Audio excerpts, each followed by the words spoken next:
Eronga qarshi urushda qancha AQSh askari halok bo'lgani aytildi. Eron Birlashgan Arab Amirliklarini ehtimoliy zarbalardan ogohlantirdi. Eron Ukrainaga raketa zarbalari bilan tahdid qildi. Bularning barchasini video davomida to'liq yoritib beramiz. Eng muhim va qiziqarli yangiliklar video davomida. Samarqandda SSSRning so'nggi fuqarosiga ID karta berildi.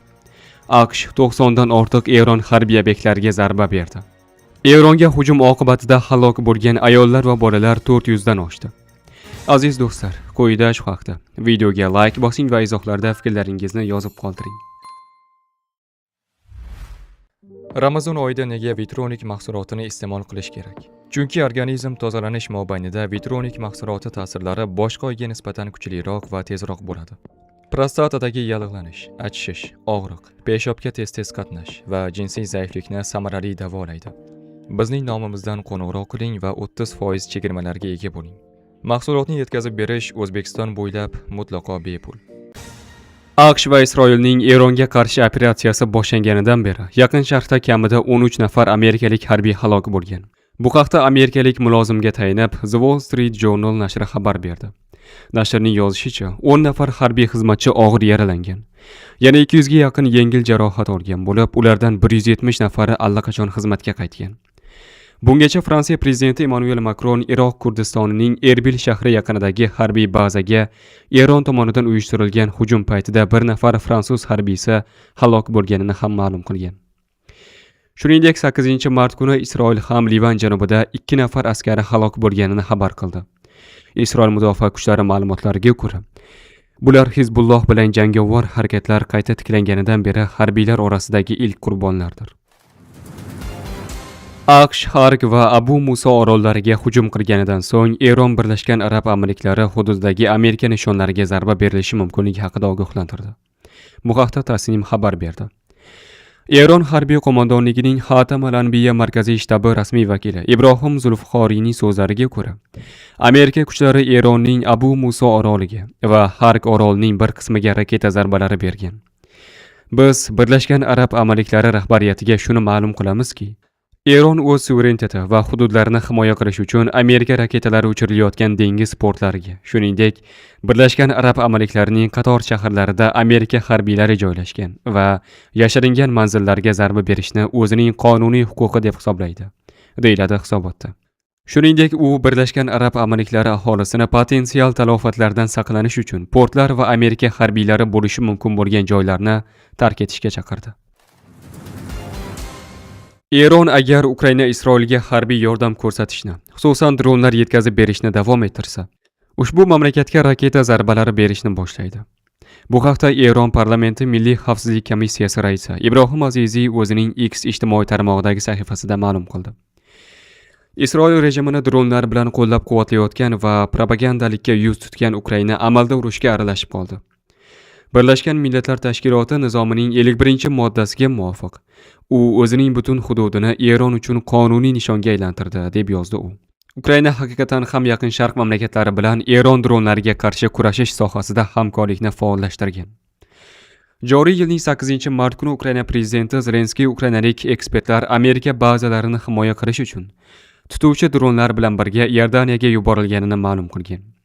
Uning so'zlariga ko'ra, jami 11 ta davlatdan, jumladan Yaqin Sharq mamlakatlari, AQSh va ba'zi Yevropa davlatlaridan yordam so'rab rasmiy so'rovlar tushgan. The Wall Street Journal ma'lumotlariga ko'ra, Ukraina bilan mudofaa sohasida hamkorlik qilish istagini bildirgan davlatlar orasida Saudiya Arabistoni ham bor. Shu bilan birga Eronning o'zi ham uzoq vaqtdan beri Rossiyaga Ukrainaga qarshi urushda yordam berib kelmoqda. Tehron xususan Moskvaga minglab shahid zarba beruvchi dronlarini hamda ularni Rossiya hududida ishlab chiqarish texnologiyalarini topshirgan. 14-mart kuni Adliya vazirligi tomonidan SSSR pasporti bilan yashab kelgan ayolga ID karta berildi. Bu haqda vazirlikning Telegram kanalida xabar berildi. Ma'lum qilinishicha, 1972-yil 21-dekabrda Nurota tumanida tug'ilgan Anorxon Kubayeva bir muddat Qo'shrabot tumanining Kuvkalla mahallasida yashagan. U 1992-yilda Payariq tumanidagi Nokurd mahallasiga kelin bo'lib tushgan. Adliya vazirligi ma'lumotiga ko'ra, fuqaro uzoq yillar davomida sobiq ittifoq SSSR pasporti bilan yashab kelgan. Bunga e'tiborsizlik va oilaviy sharoitlarning yetarli bo'lmagani sabab bo'lgan. Shuningdek, u shu vaqtgacha mahalla fuqarolar yig'ini, ichki ishlar organlari yoki FHDO bo'limlariga murojaat qilmagan. Mazkur holat aniqlangach, Qo'shrabot va Payariq tuman adliya bo'limlari hamda Payariq tuman ichki ishlar bo'limi migratsiya va fuqarolikni rasmiylashtirish bo'limi hamkorlikda zarur choralarni ko'rgan. Natijada 2026-yil 14-mart kuni Anorxol Kubayevaga O'zbekiston Respublikasi fuqarosining ID kartasi rasmiylashtirib berilgan.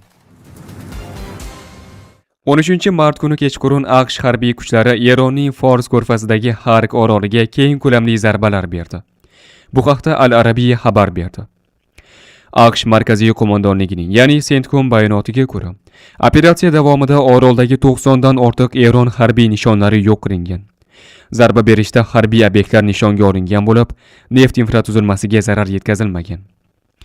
Bayonotda ta'kidlanishicha, AQSh kuchlari dengiz minalari saqlanadigan omborlar, raketa omborlari hamda boshqa harbiy inshootlarni nishonga olib, ularni yo'q qilgan.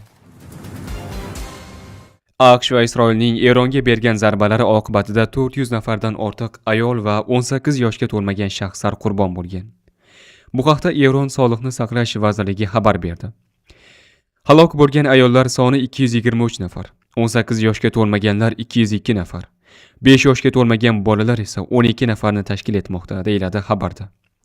Idora ma'lumotlariga ko'ra, kamida 2229 nafar ayol va 1190 nafar voyaga yetmagan shaxs jarohatlangan.